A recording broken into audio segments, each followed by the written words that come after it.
Welcome back. Today we are doing a deep dive into Maca Root. You know, that ancient Peruvian adaptogen from way up in the Andes? Right, high altitude stuff. Exactly. And our mission today is really to give you a shortcut.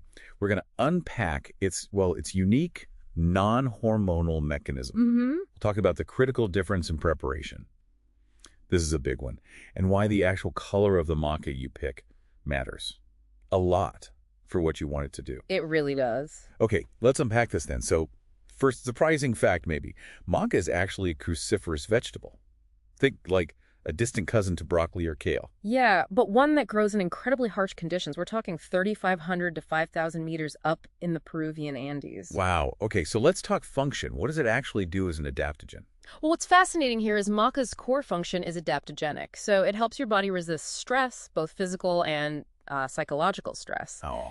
It does this by modulating your neuroendocrine system, essentially your whole stress response network. Think the HPA axis, hyperthalamic pituitary adrenal axis. The brain-adrenal connection. Exactly, that main communication highway. Maca helps sort of balance that whole system out. And the really surprising part you mentioned, it boosts libido, sexual desire, in both men and women, but without messing with serum hormone levels, like testosterone. Correct. It doesn't seem to directly alter levels of testosterone or estrogen in most studies. So how does it work then? That feels counterintuitive. Yeah, it does. It seems to be down to unique compounds called macamides and macanes. These aren't hormones themselves. Okay. Instead, they appear to interact more directly with, say, neurotransmitter systems in the brain, systems linked to desire, mood, energy. So it's modulating the signals, not necessarily changing the raw hormone levels. Ah, okay. Signal modulation. That's a key difference.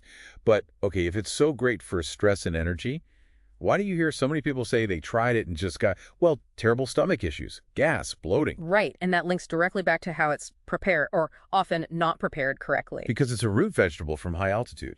Exactly. It's naturally packed with starch and also contains things called glucosinolates like other crucifers. If you just grind up the raw root and put it in a capsule... You're eating raw, starchy root powder. Pretty much. And that can be really tough on the human gut. Leads to exactly those issues. Stomach upset, gas. But wait, traditional Andean cultures used maca for centuries. They didn't have, fancy supplement factories, so why sell the raw stuff now? Well, traditional use always involved cooking, boiling, roasting. What modern processing tries to mimic is called gelatinization. Gelatinization, okay. It's basically a process using heat and pressure, much like cooking, that breaks down and removes that heavy starch content. Ah, so it makes it easier to digest. Way easier. And crucially, it seems to increase the bioavailability of those active compounds, the macamides we talked about. So choosing gelatinized maca is, well, it's pretty much essential for most people. Okay, so gelatinized is key. And then there's patience, right? This isn't like caffeine. It takes time. Why so long? Sometimes weeks or even months. Yeah. Typically benefits for energy, libido, mood. They often take consistent daily dosing for about 6 to 16 weeks to really manifest. 6 to 16 weeks. Wow. Because it's working gently, remember. Modulating complex systems like the HPA axis, it's not just flipping a switch, it's helping the body rebalance over time. So you need realistic expectations. We're talking usually 1.5 to 3.5 grams daily, consistently. Okay, gelatinized and be patient. Now, here's where I think it gets really interesting. The colors. You can't just grab any old beige maca powder, can you? You really shouldn't if you have a specific goal. Using generic maca, often a mix of colors, risks getting, well, suboptimal results. The different colors, the phenotypes, they have distinct biochemical profiles and functions. Break that down. What's the main difference? Say black maca. Okay, so black maca. Studies consistently point to this one being superior for things like physical performance, athletic stamina, endurance. Gym goers might like that one. Potentially, yes. And critically, black maca is the phenotype most strongly linked in studies to improving male fertility parameters, specifically sperm count and motility. Okay. Black for performance and male fertility. What about red maca? That targets something else entirely, right? Completely different focus. Red maca tends to show stronger effects on things like mood and anxiety. Oh, interesting. Yeah, particularly in studies with postmenopausal women, red maca was linked to reductions in anxiety and depression symptoms. And there's also some animal research suggesting benefits for prostate health. So definitely a different profile than black. Fascinating. So the color really directs the benefit. Black for the gym or men's health, Read more for mood, maybe women's health post-menopause. That's a good general summary based on the current research, yes. Okay, let's try and summarize the really practical stuff then. Key takeaway number 1. Always look for gelatinized maca. Your stomach will thank you, and you'll likely absorb more of the good stuff. Absolutely essential. Takeaway number 2. Match the phenotype, the color, to your primary goal. Black for stamina and male fertility support. Red for mood support, potentially prostate health.